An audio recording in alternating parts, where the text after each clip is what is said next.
In this video, I'm going to give you 7 very simple, actionable steps you can take to overcome the fear of conflict. Because there's 2 things that happen. When we're stuck in fear, we're making a lot of negative assumptions and there's a lack of skill. And I'm going to address both. But first, my name's Michelle Ferris. I'm a psychotherapist and I love helping people create relationships that work. So the first one is you need to be able to minimize the fear. And how you do that is you have to be able to identify what those negative assumptions are that you're making. So here are some that are really common.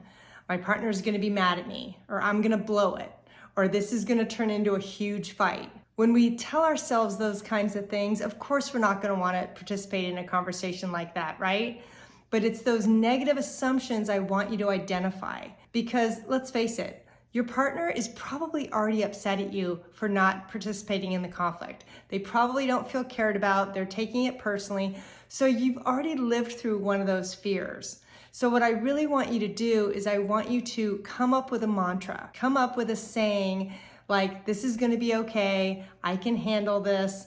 I get points for trying. Baby steps count. It's okay to make mistakes. Things like that, because if you can find a mantra, I want you to use that mantra as you're going to be entering into the next conversation that could be potentially difficult, okay? Getting a hold of those negative assumptions and switching them around to something positive that you can hold on to in these conversations are going to help you stay calm. The other thing you can do is find a healthy comfort. What I love to do is I will do a worry stone. It's a stone that you press in your fingers, mostly using your thumb, and it's very soothing. Number 2, stop worrying about what your partner is thinking, okay? When we focus on what other people are thinking, most of the time we're wrong, and we feel a lot more anxious and powerless because we can't control what the other person is doing. So I want you to shift that focus from worrying about what they think to how are you going to take care of yourself, because that's what I'm going to help you do, is take care of yourself so that conflict isn't so scary.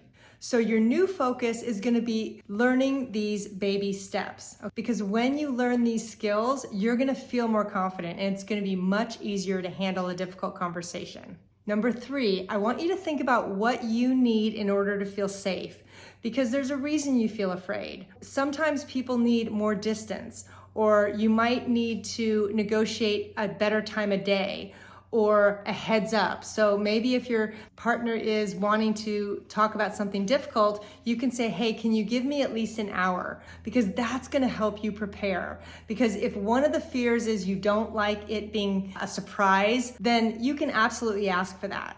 But part of what I want you to do is think about what are those little things that could make a difference and make you feel safer. Because if you feel safer, you're going to be calmer and then you're going to be able to hang in there longer, okay? Number 4, let go of the outcome. It is not your responsibility to make your partner feel a certain way. If they're angry, if they're upset, okay, you are not responsible for how your partner feels, okay? It's not your fault that you have a fear of conflict. Your job is to do something different, okay?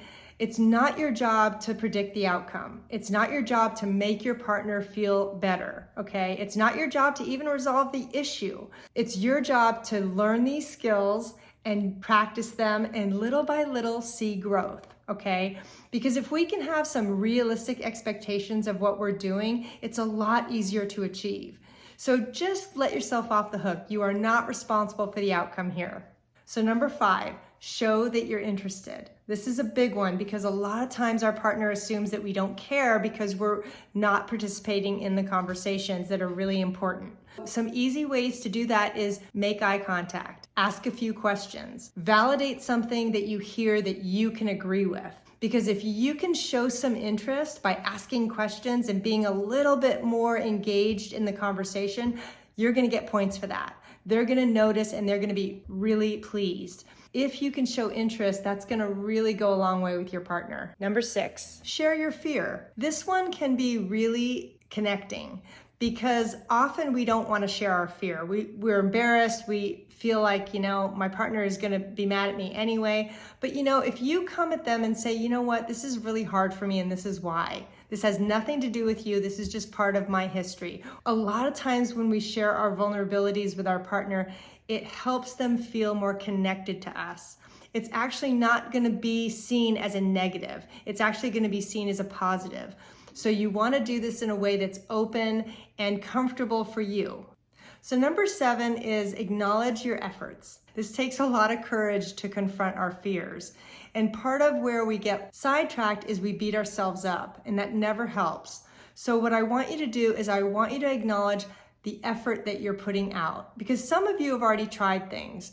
And the fact that you're watching this video tells me that you want to learn. What we really want to do is acknowledge every baby step of the process. Acknowledge your effort. Acknowledge what you are doing. And again, if you can keep that focus on you, it's going to help you cope better, because the more you focus on what they're thinking, the more you're probably going to go back to being afraid. And I don't want that for you. So be sure to, if you haven't watched the video that I did last week about the fear of conflict and understanding that, go watch that first. And I hope you found this helpful. Bye.